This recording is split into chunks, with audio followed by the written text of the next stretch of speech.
Bien, estamos ya de vuelta en un bloque más de este espacio de Foro Empresarial. Este bloque auspiciado exclusivamente por la ANDE. Muchas gracias por dejarnos sin luz una vez más para variar. Mira que ni siquiera está nublado, Nadia, y no hay Para ningún vientito, nada. pero estamos sin luz.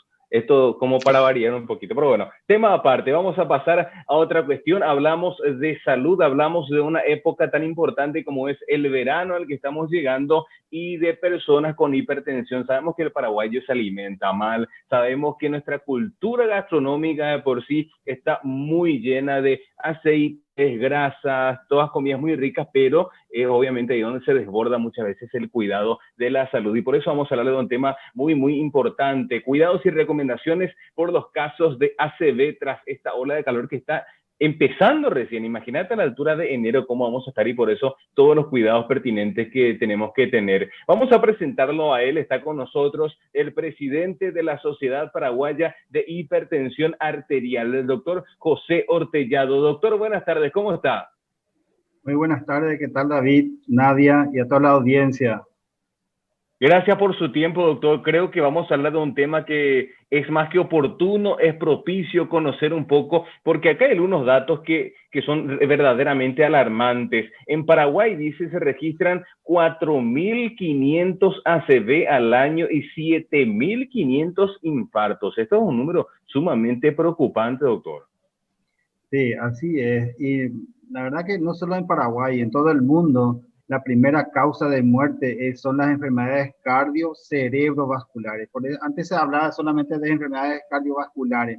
Actualmente es cardio-cerebro, porque en la mayoría de las veces el paciente tiene un infarto agudo miocardio y puede tener un alto riesgo de morir. Y actualmente el accidente cerebrovascular, como lo que le llamamos normalmente el derrame cerebral, también lleva a la muerte a las personas, ¿verdad? Y acá en nuestro país sabemos que la primera causa sigue siendo las enfermedades cardiovasculares, ¿verdad? Dentro del general, pero dentro de la enfermedad cardiovascular, dentro de las enfermedades crónicas, digamos, crónicas entra la enfermedad cardiovascular, el cáncer, la diabetes, la insuficiencia renal. La verdad que las patologías del cáncer se están posicionando en los primeros lugares, porque probablemente tenemos mayor posibilidad del tratamiento de una enfermedad cardiovascular. El paciente que llega a tiempo en cualquiera de los hospitales tiene tratamiento adecuado para el infarto, por ejemplo, ¿verdad? Eso justamente el año pasado nosotros implementamos lo que se llama el código infarto en varios puntos, en varios hospitales del ministerio, y se está intentando también ver lo que se llama el accidente cerebrovascular, porque el accidente cerebrovascular o derrame cerebral se divide en dos formas. Uno que es hemorrágico, que sangra, y el otro el isquémico. Y el isquémico es prácticamente como un infarto del corazón. Y si esa persona llega a tiempo, probablemente va a tener también el tratamiento adecuado y puede salvar su vida. Doctor, en este sentido, como usted lo está definiendo, lo explicó en cristiano para todos nosotros, porque está el isquémico, está el hemorrágico, también siempre es interesante saber esa diferencia. ¿Cómo nosotros identificamos lo que sería ya un posible ACV, ya para la gente del otro lado que, bueno, nunca tuvo esa oportunidad de leer o informarse en este sentido? Esta conversación pueda llegar a ser bastante útil para poder salvarle la vida próximamente a cualquier persona. Bueno, es muy importante tener en cuenta los factores de riesgo, Nadia, ¿verdad? Siempre hablamos de los factores de riesgos cardiovasculares normalmente conocidos como la presión alta, la diabetes, el sobrepeso, la obesidad, el cigarrillo, o sea, que fuman. Eso es lo que predispone a otro intermedio antes del derrame. Por ejemplo, si yo tengo un problema del corazón, tengo algunas arritmias, ese factor de riesgo es de mayor preponderancia, como la fibrilación auricular.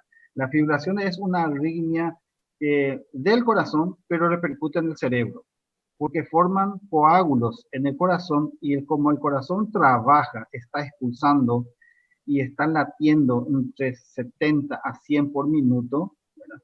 Imagínate, en cualquiera de esos latidos puede expulsar un émbolo, un trombo, el coágulo que le llamamos, y se va a ir queda dentro de las pequeñas arterias del cerebro y se produce lo que se llama el derrame isquémico. Entonces, la primera causa de eso puede ser las arritmias del corazón. La segunda causa es cuando se forman placas del colesterol en este sector del cuello, que se llama la arteria carótida, tanto el derecho como el izquierdo.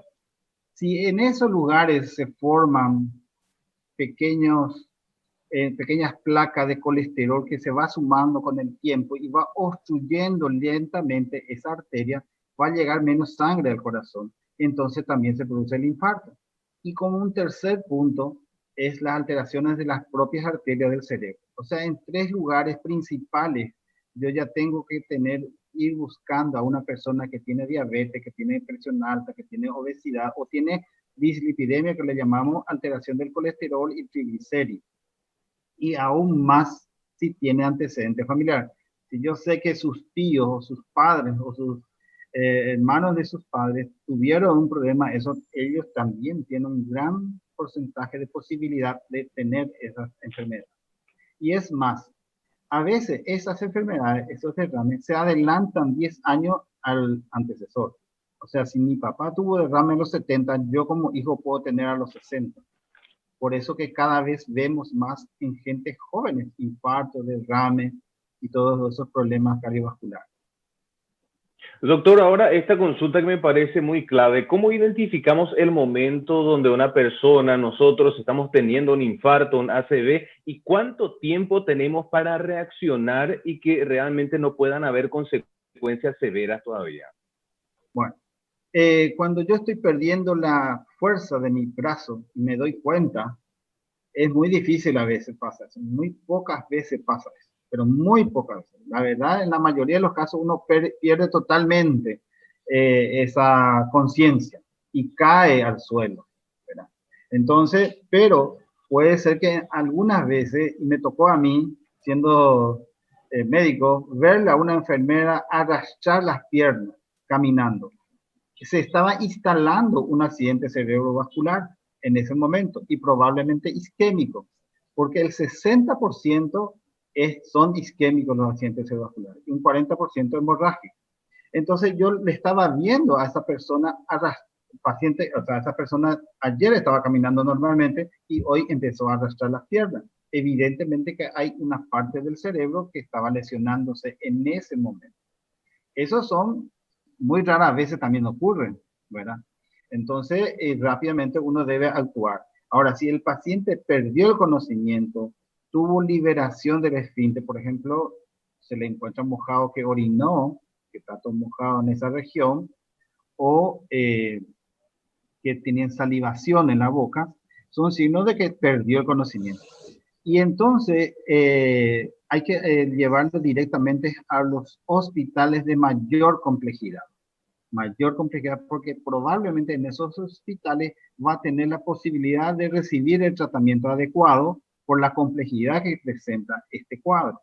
Y ese tiempo va máximo hasta las 4 horas o 4 horas y media. Cuanto antes, mejor. Si yo llego a la 1 hora, tengo muy alta posibilidad de recuperar todas digámosle, todos los sentidos, digámosle, de recuperar la debilidad, recuperar muchas cosas, inclusive el habla, porque lo primero que uno pierde es el habla de acuerdo a la lesión de donde se produce. Ahora, si es hemorrágico, es prácticamente como se derramó la leche y se derramó. Ahí es muy difícil actuar, porque dentro del cráneo tenemos 3 componentes. El cerebro, que ocupa el 80% de todo lo que es cráneo, ¿verdad? Y acuérdense que el cráneo es una masa dura, hueso, que protege al cerebro porque es un órgano muy sensible, ¿verdad? Totalmente hecho eléctricamente prácticamente. Y dentro de eso están las venas y arterias, que representan el 10% de sangre, y lo que se llama un líquido cefalorraquídeo, que es 10%. Así se totaliza 100% de ocupación de ese espacio. Ahora, si sale la sangre de la arteria y ocupa y forma el cuarto componente dentro de eso, cada uno se tiene que acomodar en ese espacio y alguien le aprieta al otro y el otro tiene que ceder un espacio, entonces En ese caso lo que se produce la hemorragia, porque la hemorragia es la extravasación de sangre de un canal fuera de ese canal. Entonces forma un coágulo grande y es el cuarto componente, y ahí entonces uno pierde el conocimiento. Y mientras que eso ocurra, para que eso no hay forma de extraerlo con algún medicamento. Se tiene que ir reabsorbiendo o se tiene que drenar quirúrgicamente inmediatamente si es que está indicado drenar. Y no es fácil hacer eso, y no todos los hospitales tienen los especialistas para hacer esa cirugía. Entonces, ¿cómo yo me estoy dando cuenta? Y bueno, primero porque tengo que saber si tengo arritmia, tengo que saber si tengo hipertensión, porque la hipertensión es el primer factor de riesgo de muerte en el mundo.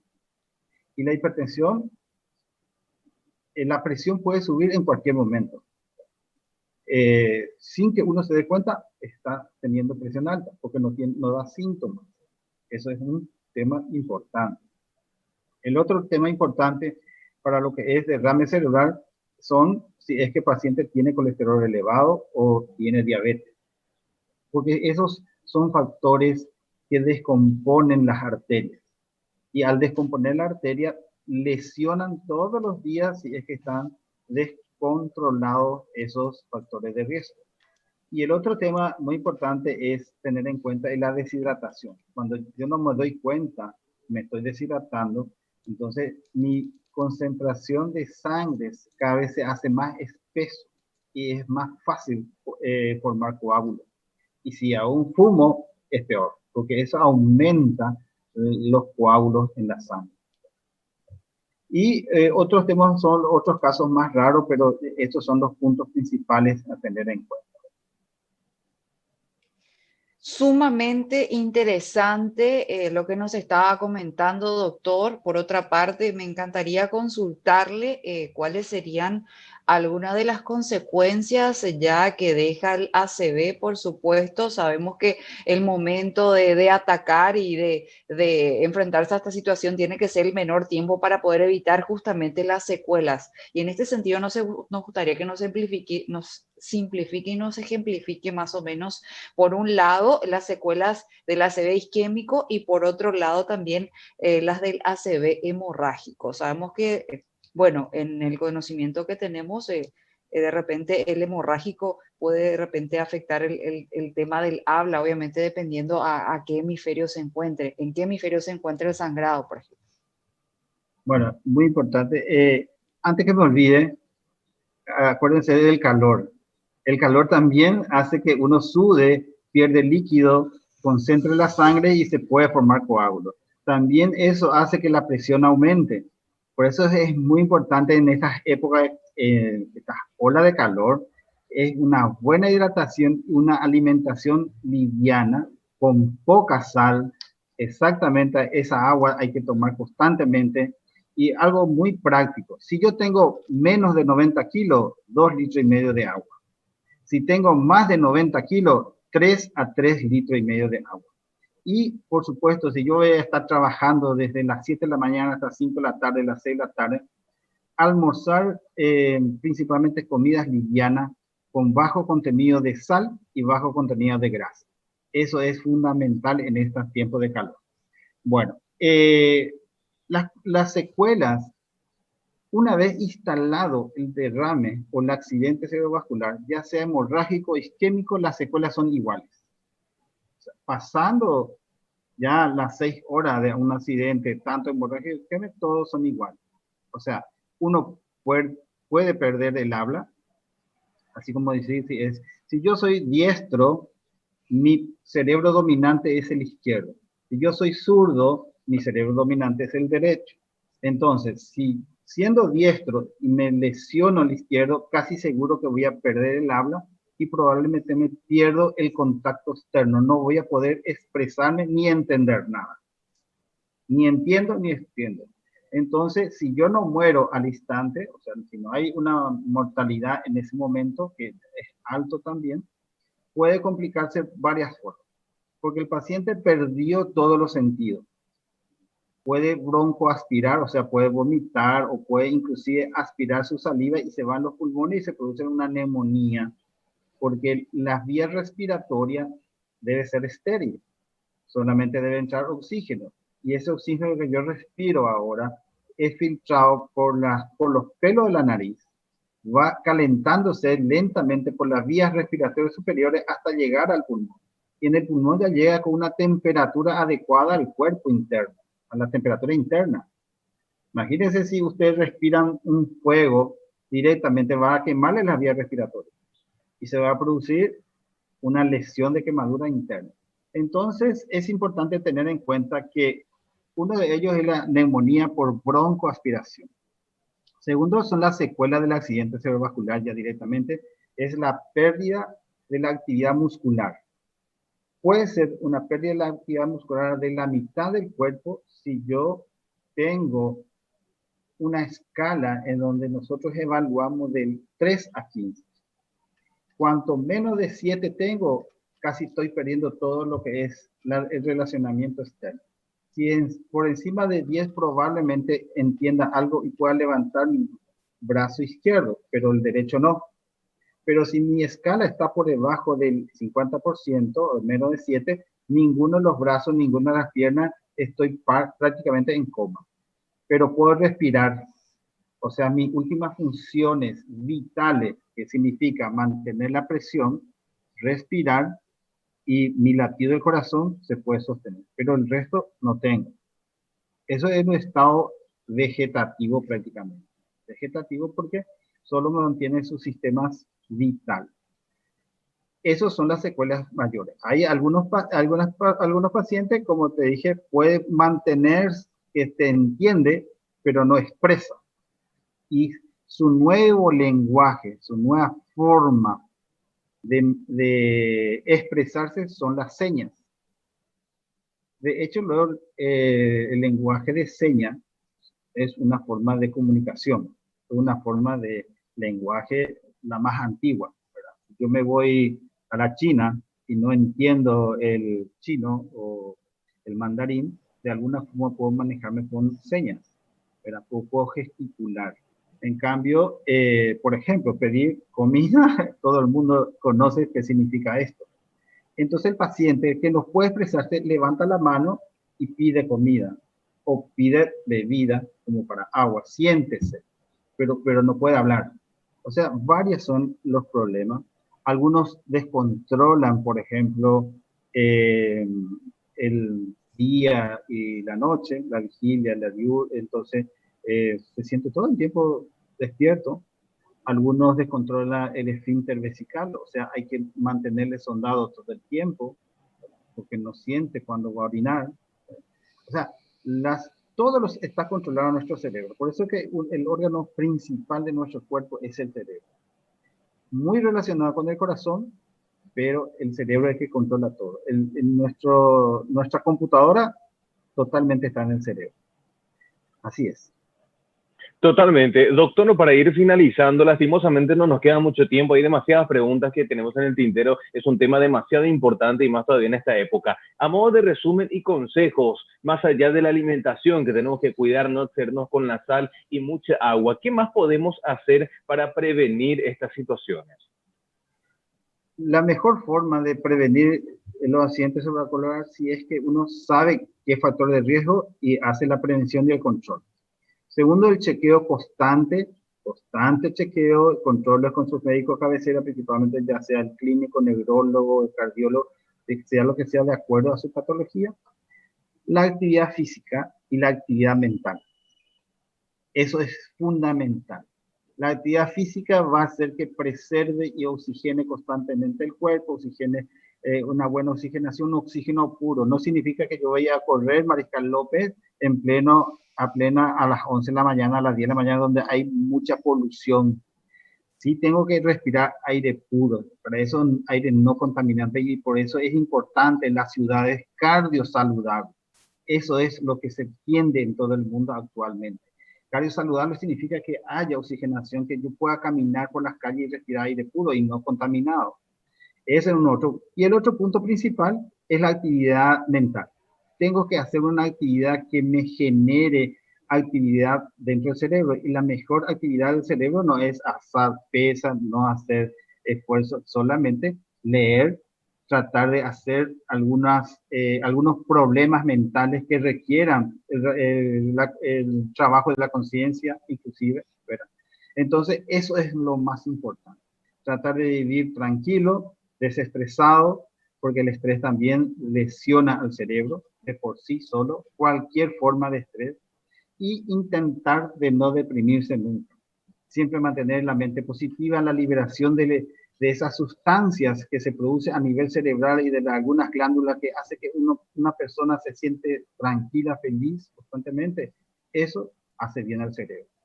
La meditación, aquel que tiene mayor tiempo para las iglesias y tratan de concentrarse de esa forma, es una forma de un estilo de vida que es importante para mejorar la salud mental. Y eso no es tan, o sea, es fácil decirlo, pero es difícil cumplir. Es muy difícil y es importante tener en cuenta que cuando más cosas tengo en la cabeza, más problemas le hace al cerebro. Y uno tiene que tener un ejercicio para eso. No es que yo, por ejemplo, estoy hablando acá con ustedes y estoy escribiendo acá, solamente si puedo hacer eso. Pero si quiero hacer por primera vez, se me va más un problema en el cerebro. Entonces, es importante tener en cuenta eso. Y cuanto más noticias buenas y más compartir es lo mejor. Porque eso es el que le va a hacer bien y se libera sustancias que hacen bien a la persona. Aquellas sustancias que se hacen mal a la persona, le va a sentir de mal humor, no va a querer levantarse, no va a querer comer, y si no va a querer comer, a lo mejor baja de peso, pero a veces va al otro extremo, demasiado quiere comer, entonces come excesivamente y también perjudica. Eso sería la recomendación.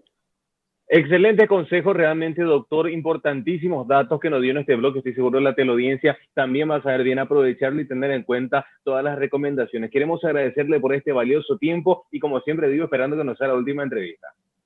Muchísimas gracias a usted. Y estos programas son lo que hacen que lleguen más a la gente. Porque yo, si salgo en mi consultorio, atiendo 5 pacientes. Con ustedes probablemente llega a 500.000, 1 millón de personas. Y escuchar eso es lo más importante. De esa forma, así concienciar a la persona.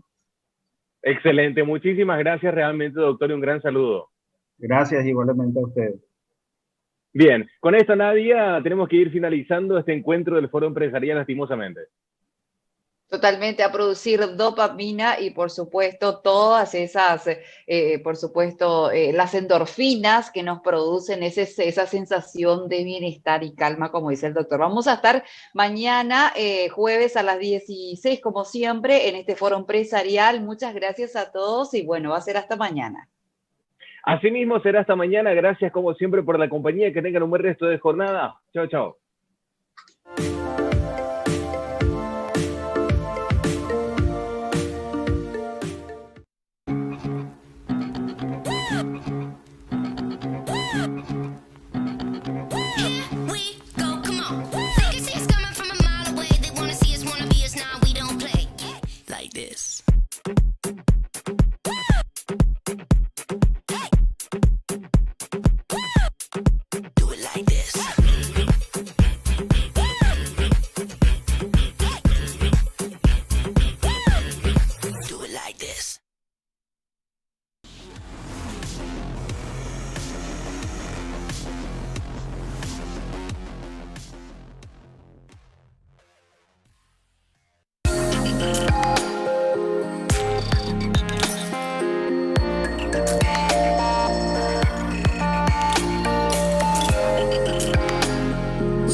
Abrí tu cuenta digital en Interfisa Banco desde donde estés, sin necesidad de ir hasta una sucursal, con facilidad y seguridad. Descarga la app y disfruta ser un cliente digital, realizando todas tus operaciones y pagos en líneas.